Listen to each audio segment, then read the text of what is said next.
ఏనుగు చిన్నపిల్లగా ఉన్నప్పుడు దాన్ని బలమైన గొలుసుతో కట్టేస్తారు. అది విడిపించుకోవటానికి చాలా ప్రయత్నం చేస్తుంది, కానీ దాని శక్తి సరిపోదు.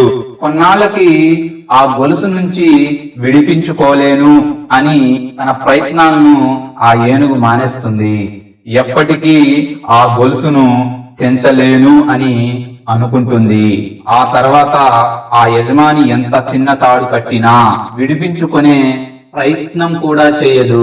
మనలో కూడా చాలా మంది అంతే, నాకు రాదు, నేను చెయ్యలేను, ఇది కష్టం, వామ్మో వాళ్ళేమనుకుంటారో వీళ్ళేమనుకుంటారో అని భయాలకు బాందీలైపోతాం. ప్రయత్నిస్తే మీ భయాలనే గొలుసులను అవలీలుగా ఛేదించగలరు. మీరు గొప్ప శక్తివంతులు. మీరు చెయ్యాలనుకున్న పని చెయ్యగలను అని మీరు నమ్మినప్పుడే మీరు చేయగలుగుతారు.